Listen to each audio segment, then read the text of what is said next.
नमस्कार मित्रांनो, मी आपला सरपंच मंगेश साबळे बोलतोय। मागच्या जवळजवळ 7 वर्षापासून जनहितासाठी आंदोलन करतोय आणि त्याचं बक्षीस या ठिकाणी आज मला मिळालेलं आहे। सन्माननीय सिटी चौक पोलीस स्टेशनचे एसीपी यांच्याकडनं ही नोटीस मला मिळालेली आहे। मी नोटीसचा मायना या ठिकाणी आपल्याला वाचून दाखवतो। प्रति मंगेश संजय साबळे, वय 27 वर्ष, राहणार गेवराई पायगा, तालुका फुलंब्री, जिल्हा छत्रपती संभाजीनगर। आपणास या नोटिसीद्वारे कळवण्यात येते की तुमच्या विरुद्ध पोलीस ठाणे सिटी चौकच्या वतीने कलम 56(1) अ व महाराष्ट्र पोलीस कायद्याप्रमाणे पुढील अभिकथने करण्यात आली असून तुम्हास छत्रपती संभाजीनगर जिल्हा व जालना जिल्ह्यातून 2 वर्षाकरता हद्दपार करण्यात यावे असे या कारवाईत सुचवले आहे। मला छत्रपती संभाजीनगर व जालना जिल्ह्यातून 2 वर्षासाठी तडीपार करण्यासाठीची ही नोटीस आहे। त्याचं कारण काय? मी कलेक्टरला बोललो म्हणून नाही, मी सीओला बोललो म्हणून नाही, मी संविधानिक पद्धतीने किंवा असंविधानिक पद्धतीने काही वेळा आंदोलन केले म्हणून नाही, तर याच्यामध्ये 2 साक्षीदार पकडून आणण्यात आले आहेत आणि त्यांची साक्ष घेण्यात आलेली आहे। मी आंदोलन करतो, मी समाजासाठी भांडतो म्हणून तडीपार करत नाहीये।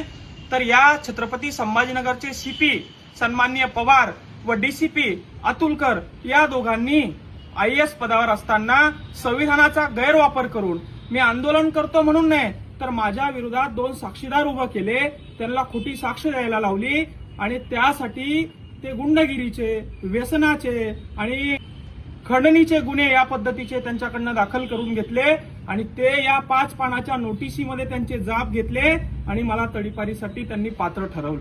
खरतर या जिल्ह्याचे सीपी सन्माननीय पवार सर व या जिल्ह्याचे डीसीपी सन्माननीय अतुलकर दोघांचे मी आभार मानतो। आपण दोघंही IAS अधिकारी आहात आणि संविधानाचा योग्य पद्धतीने आपण वापर करता आहात। आपल्याला एखादा मुलगा आवाज उचलतोय तर त्या पाठीमागचं कारण शोधण्याऐवजी त्या मुलाचा आवाज कसा दाबायचा, सामान्यासाठी लढणाऱ्याचा आवाज जर का तुम्ही दाबणार असाल तर उद्या सामान्यावरही अशी कारवाई तुम्ही करणार नाही याची काय गॅरंटी आहे? खऱ्या अर्थानं शहरामध्ये मर्डर होत असताना, अवैध धंदे सुरू असताना शहरामध्ये अन्यायाविरुद्ध आवाज उचलणाऱ्या लेकरांवर, अन्यायाविरुद्ध आवाज उचलणाऱ्या तरुणावर अशा पद्धतीने तडीपारीची कारवाई करण्यात येते आणि याला राजकीय वास देखील मला येतोय। छत्रपती संभाजीनगर मधून तडीपार केलं किंवा जालन्यामधून तडीपार केलं, 2 वर्षाकरिता केलं तर मला कुठलीही निवडणूक लढता येणार नाही याचा राजकीय वास, सुगंध कुठतरी येतोय आणि गृहमंत्र्याचा कुठला माणूस सीपी आणि डीसीपी यांना पाठबळ देतोय याची देखील मला कल्पना आहे। हे शासन तुमचं आज आहे, उद्या तुमचं राहणार नाही। आज तुम्ही संविधानाचा वाटेल तसा उपयोग करतात, उद्या तुम्हाला तो करता येणार नाही। आमच्यासारखे जेनजी जर का पेटून उठले तर तुम्हाला खुर्च्या सोडून पळावं लागेल, एवढंच या ठिकाणी सांगतो। खऱ्या अर्थानं तुम्ही मी करत असलेल्या कामावर तडीपारवायची कारवाई केली तर मला कुठलीही अडचण नाही। मला तुम्ही एन्काउंटर जरी केलं, मला MPDA केलं तरी मला कुठली अडचण नाही, पण माझा स्वाभिमान, माझा सन्मान आणि मी करत असलेलं काम बाजूला सोडून माझ्यावर खोटे गुन्हे दाखल करून या ठिकाणी तुम्ही ही कारवाई करत आहात। यामुळे सीपी आणि डीसीपी संविधानाचा गैरवापर कशा पद्धतीने करत आहात। हे IAS लेवलचे अधिकारी हुशार असतात, यांनी काहीतरी चांगलं काम करायला पाहिजे। यांच्या कर्तृत्वावर देश आज टिकून आहे असं कुठेतरी वाटत होतं, मात्र हे IAS लेवलचे सीपी आणि डीसीपी अतुलकर आणि पवार हे दोघंही राजकीय नेत्यांची कठपुतली झालेली आहे असंच कुठेतरी दिसून येतं। मागच्या वेळी जेव्हा मला हे सीपी पवार साहेबकडे घेऊन गेले, पवार साहेब वारंवार मला एकच प्रश्न विचारत होते, गाडी का जाळतो, गाडी का जाळली, गाडी का जाळली। मी सांगितलं, अरे बाबा, माझ्या समाजाचं रक्त सांडलं होतं, माझ्या समाजावर लाठीचार्ज झालता म्हणून गाडी जाळली, गाडी नसती जाळली तर मी स्वतःला जाळलं असतं म्हणून गाडी जाळली। या गाडी जाळण्यावर त्यांना एवढा काय त्रास झाला हे मला समजायला पर्याय नाही। मग असं असताना गाडी जाळली म्हणून, असं असताना समाजासाठी काम केलं म्हणून, असं असताना कलेक्टरला, सीओला, विविध अधिकाऱ्यांना जाब विचारला म्हणून कारवाई करायला हवी, तर कारवाई कशा आधारे केली हे मी आपल्याला दोन्ही साक्षीदाराचे कथन वाचून दाखवतो। सुमारे 1 महिन्यापूर्वीची गोष्ट आहे। साक्षीदारास नेमकी तारीख आठवत नाही। संध्याकाळी 7:30 वाजेच्या सुमारास साक्षीदार शेतात राहत असल्याने किराणा सामान घेण्यासाठी आमच्या गेवराई पायगा गावात आलो होतो, तेव्हा आमच्या गावातील ग्रामपंचायतच्या बाजूला असलेल्या मोकळ्या मैदानात मंगेश साबळे आणि त्यांचे काही साथीदारी नशा करत बसले होते। त्यांनी मला पाहून इकडे ये म्हणून आवाज दिला. मी त्यांच्याकडे गेलो असता त्यांनी मला कॉलर पकडून त्यांच्यात बसवले आणि पैसे मागायला सुरुवात केली. पैसे दिले नाही तेव्हा माझ्या कानाखाली मारली आणि माझ्या खिशातून 3,500 रुपये काढून घेतले. चल तुझ्याकडचे सर्व पैसे काढ, आम्हाला पिक्चरला जायचंय म्हणून माझ्याकडचे पैसे नाहीत असं जेव्हा मी सांगितलं तेव्हा माझ्या कानाखाली मारली. आणि हे खोटे गुन्हे. किती पैसे काढले? 3,500. दादा हो, मी माझ्या गावामध्ये 7:30 वाजेच्या दरम्यान दारू पीत बसलो होतो माझ्या सोबत्याबरोबर आणि एका जणाला मी बोलवलं, 3,500 त्याच्या खिशातले काढले आणि त्याच्या कानपटीत मारली. हा गुन्हा माझ्यावर दाखल केला. अरे मी सरपंच आहे, मी 150 विहिरी मंजूर केला. एका विहिरीच्या 5,000 10,000 जरी घेतले तर 3, 4, 5 लाख रुपये कशी मी जमा करू शकतो? 3,500 रुपयासाठी मी एखाद्याच्या कानपटीत मारेल? आणि याने कुठेही तक्रार केली नाही. आज मोबाईल आहे लोकांकडे, याने कुठेही व्हिडिओ काढला नाही. असे खोटे जाब घेऊन, आणि हा जाब कशाच्या आधारावर दिलाय?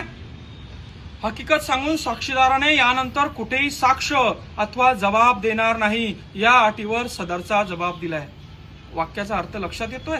हकीकत सांगून साक्षीदाराने यानंतर कुठेही साक्ष अथवा जबाब देणार नाही या अटीवर, म्हणजे मी समोर येणार नाही, माझी साक्ष अशीच ठेवा. दुसरा साक्षीदार काय म्हणते पहा. 4 वाजेच्या सुमारास साक्षीदार यांच्या मोटरसायकलवर फुलंब्री येथून गेवराई पायगा गिरजा नदीच्या पुलावरून जात असताना मंगेश सावळे यांच्या काळ्या रंगाच्या स्कॉर्पिओमध्ये मला क्रॉस झाले. त्यांनी मला पाहून त्यांची स्कॉर्पिओ माझ्या पाठीमागं लावली, ती माझ्या गाडीला आडवी लावली आणि मला गाडीच्या खाली ओढून माझ्या कानाखाली मारून गिरजा नदीच्या पुलाखाली घेऊन गेले आणि माझ्या खिशातले 4,500 रुपये काढून घेतले. अरे काय धंदे झाले? सीपी आणि डीसीपी लेवलचे अधिकारी तुम्हाला असे खोटे चाळे करायला सुचतात कसे रे? असा कसा तुम्ही देश चालवणार आहे रे?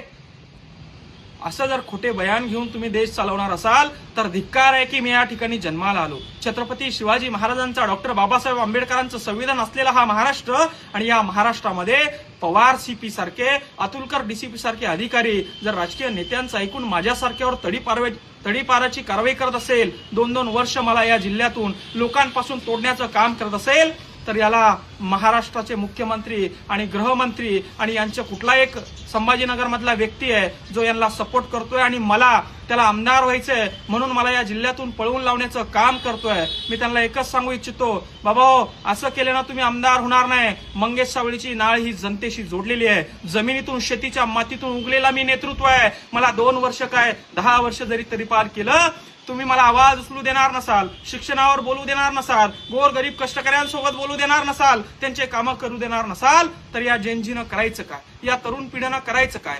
या व्यवस्थेचे फटके आम्ही खाणार नाही. इथून तडीपार झालो म्हणून काय झालं? महाराष्ट्रातून, मराठवाड्यातून भीक मागो आंदोलन आम्ही सुरू करतो, झोळी घेतो आणि भीक मागून आमचं पोट या ठिकाणी आम्ही भरतो. भीक मागून एक मंगेश सावळे जर का तुम्ही छत्रपती संभाजीनगर मधून काढत असाल तर असे हजारो मंगेश सावळे महाराष्ट्रात तयार करतो आणि महाराष्ट्र दौरा आम्ही सुरू करतो, हेच या ठिकाणी मी सांगतो. आणि सीपी आणि डीसीपी आणि गृहमंत्र्याचा तो इथला असलेला ओएसडी, त्यांना चेतावणी आहे, तुम्ही जर का मंगेश सावळेला तडीपार करणार असाल, मंगेश सावळे शांत बसणार नाही.